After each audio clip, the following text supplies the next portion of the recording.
Selamat bertemu kembali. Kali ini saya akan membawakan quote daripada seorang warga negara Indonesia, tetapi mempunyai nama seantero dunia. Siapakah dia? Dia adalah Bob Sadino. Bob Sadino adalah seorang pengusaha yang terakhir namanya disebut sebagai entrepreneur. Nah, apalah kiat-kiatnya dia? Sebelum kita sampai kepada kiat atau falsafah hidupnya, sebaiknya kita coba ulas dulu bagaimana riwayat hidupnya Bob Sadino. Bob Sadino adalah kelahiran tahun 1933. Dia lahir di Lampung, kemudian keluarganya hijrah ke Jakarta. Dia sekolah di SMA 4 Jakarta tahun 1953 tamat. Nah, tamat dari sekolah SMA itu karena orang tuanya pada meninggal, baik ibu maupun bapaknya, akhirnya dia merantau. Merantaunya mana? Ke negeri Belanda. Rupanya dia itu bukan keturunan dari keluarga yang biasa-biasa saja. Artinya dia adalah keturunan dari keluarga yang berkecukupan. Dia adalah anak kelima dari 5 saudara, dia anak bungsu. Begitu orang tuanya sudah tiada, akhirnya dia merantau ke negeri Belanda. Singkat cerita, di Belanda selama 9 tahun. 9 tahun dia merantau di negeri Belanda. Tugasnya apa di sana, kerjanya apa di sana, kita tidak tahu karena tidak pernah disebutkan. Tetapi pada tahun 1967 dia balik ke Indonesia dengan membawa bonus 1 istri dan 1 anak kecil. Istrinya juga keturunan Indonesia, bekerja di kedutaan luar negeri di Belanda sebagai sekretaris. Tahun 1967 dia pulang ke Indonesia. Kelihatannya sampai di Indonesia dia cukup merasakan berat kehidupannya karena kekayaannya dia cuma tinggal 2 Mercy.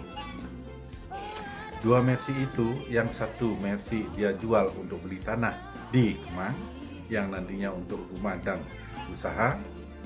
Yang 1 Mercy lagi dipakai untuk usaha, saat itu sebagai rental. Kalau ada yang menyewa, sekaligus Bob Sadino menjadi sopirnya. Jadi rental termasuk sopir. Nah, itulah pekerjaan Bob Sadino setelah datang 9 tahun dari Belanda. Rupanya pekerjaan ini tidak berjalan lancar karena satu-satunya Mercedes yang disewakan dan dia langsung supir sendiri tabrakan. Nah, tabrakan ini ternyata banyak sekali memerlukan biaya untuk perbaikan. Akhirnya Bob Sadino tidak mampu untuk memperbaiki mobilnya itu. Akhirnya dia pindah kerja. Stres dia. Sudah pendapatan kecil, datang anak, istri, tidak ada pendapatan lagi. Akhirnya sempat menjadi kuli bangunan. Nah, ini disebutkan sendiri dalam buku jasanya yang disebut sendiri. Dia menjadi kuli bangunan di Jakarta dengan gaji berapa? Sekitar 1967 itu dia mendapat upah atau gaji sebanyak 100.000 per hari. Bisa dibayangin, walaupun tahun itu masih rupiah itu masih agak tinggi nilainya, tetapi dengan 100.000 per hari untuk 3 kepala di Jakarta, ya masih sangat berat sekali kehidupan itu. Nah, itu sampai dia prestasi menjadi kuli bangunan dengan gaji hanya 100.000 rupiah.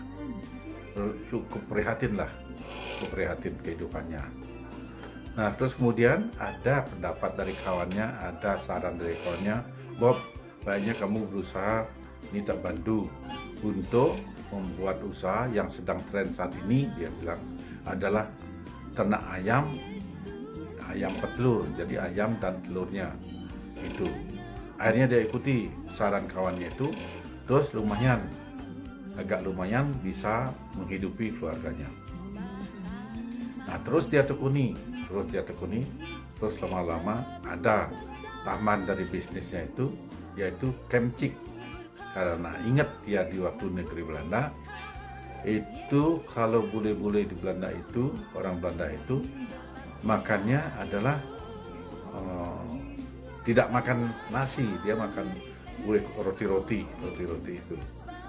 Roti itu ya bahannya, bahan-bahan itulah dia siapkan karena kebetulan di Kemang itu adalah tempatnya bule-bule yang datang dari luar negeri yang agak bule mampu lah, kelihatannya begitu. Nah, terus dia buka usaha namanya Kemcik. Kemcik itu adalah usaha serba segar, baik itu sayuran segar, daging segar, buah-buahan segar, pokoknya semuanya serba segar. Pertama buka satu stand di dekat rumahnya, terus kemudian berlanjut karena laris, buka lagi, terus sukses di bidang itu. Akhirnya dia menambah jenis usahanya, yaitu membuat usaha yang bahan bakunya dari daging. Ya, jadi kan banyak itu. Kalau mau makanan bule itu kan istilahnya makanan kontinental, itu kan banyak sekali pakai daging-daging yang sudah diolah itu. Nah, nggak tahu lagi apa namanya. Nah, itu dia pakai, dia buat, dia bikin, terus usahanya makin sukses, terus berlanjut sehingga hampir semua Jakarta dia menguasai Kemcik itu dan makanan yang bahannya dari daging. Akhirnya dia meluas usahanya, terus dia membuka agrobisnis semakin sukses sekali agrobisnisnya. Terus kemudian pernah kita lihat di TV itu bahwa agrobisnisnya dikunjungi oleh Pak Harto waktu itu sebagai presiden. Nah, disinilah kelihatan sekali ciri khas daripada Bob Sadino. Apa ciri khasnya? Yang menarik adalah pakai baju pendek, pakai celana pendek, dan kalau di lapangan dia memakai topi lebar.